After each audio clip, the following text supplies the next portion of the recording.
ప్రతి మనిషికి లైఫ్‌లో చాలా డిప్రెషన్స్ ఉంటాయి. వాళ్ళకంటే కూడా పక్క వాళ్ళని ఎక్కువ లవ్ చేస్తూ ఉంటారు. ఫర్ ఎగ్జాంపుల్ చెప్పాలి అంటే, ఏ వైఫ్ అయినా కానీ తనకంటే కూడా తన పిల్లల్ని, తన హస్బెండ్‌ని ఎక్కువ లవ్ చేస్తూ ఉంటుంది. ట్రూ. ఈవెన్ హస్బెండ్ అయినా కానీ వైఫ్ కంటే కొంచెం పిల్లల్ని ఎక్కువ లవ్ చేస్తూ ఉంటారు. అంటే ఫ్యామిలీస్‌లో ఎక్కడైనా గానీ జరిగేదేంటంటే, మనం ఒకళ్ళని ఇష్టపడినప్పుడు మనకంటే కూడా వాళ్ళని ఎక్కువ ఇష్టపడుతూ ఉంటాం.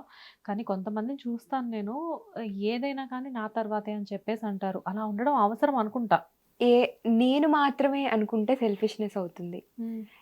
నాతో పాటు నలుగురు అనుకుంటే ప్రేమవుతుంది. కానీ నా కప్ నేను ఫిల్ చేసుకోకుండా ఓన్లీ నలుగురికే ఇవ్వడం అనేది మనకి చాలా పెట్టేసారు మన లోపల.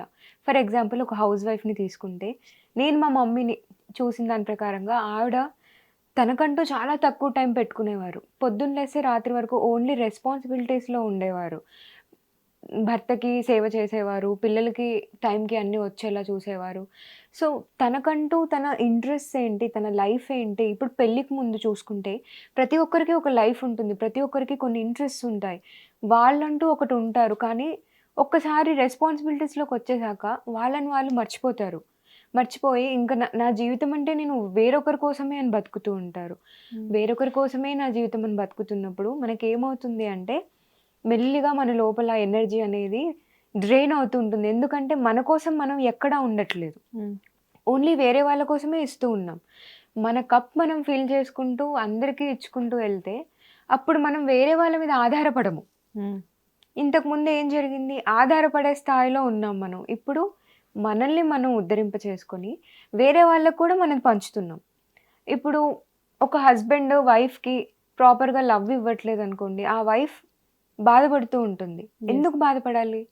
హ్మ్. ఎందుకు? హస్బెండ్ హస్బెండ్ చూపించే లవ్ వేరేలా ఉండొచ్చు. బట్ హ్మ్. ఈవిడకి కావాల్సిన లవ్ వేరేలా ఉండొచ్చు. హ్మ్. కమ్యూనికేషన్ గ్యాప్స్ ఉండొచ్చు.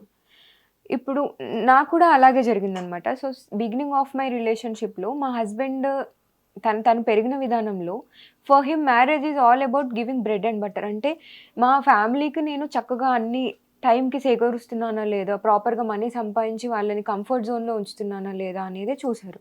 బట్ నాకేంటి టైమ్ స్పెండ్ చేయాలి, కలిసి కూర్చొని మాట్లాడుకోవాలి, ముచ్చట్లు పెట్టాలి, బయటికెళ్ళాలి. బట్ తనకంత టైం ఉండేది కాదు.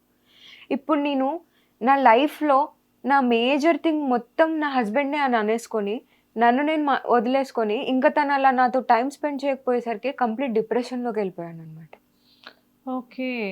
సో, మనం ఏం చేస్తున్నామంటే, మనకంటూ మన లైఫ్‌లో అసలు మనకేం కావాలి అనే విషయం తెలుసుకోకుండా, మన లైఫ్ అంటే కేవలం ఎక్స్‌టర్నల్ థింగ్స్ లేకపోతే మన లైఫ్‌లో ఫ్యామిలీ మాత్రమే అనుకోని మనం అలా ఎళ్ళిపోతూ ఉన్నాం.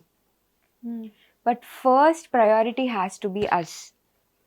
Only when we fill our cup. మన కప్‌ని మనం ఫిల్ చేసుకొని, మనల్ని మనం ప్రేమించుకొని, మన రెస్పాన్సిబిలిటీ మనం తీసుకుంటే, అప్పుడు వేరొకరు కోసం మనం ఆధారపడము. ఇప్పుడు చూడండి మా హస్బెండ్ నిజంగా నేను కోరుకున్నట్లే ఉన్నా, తను లేనప్పుడు నేను బాధపడతానా? లేనా? హ్మ్. ఏదైనా పర్మనెంట్ థింగ్ ఉంటుందా మన లైఫ్‌లో? ఎగ్జాక్ట్‌లీ.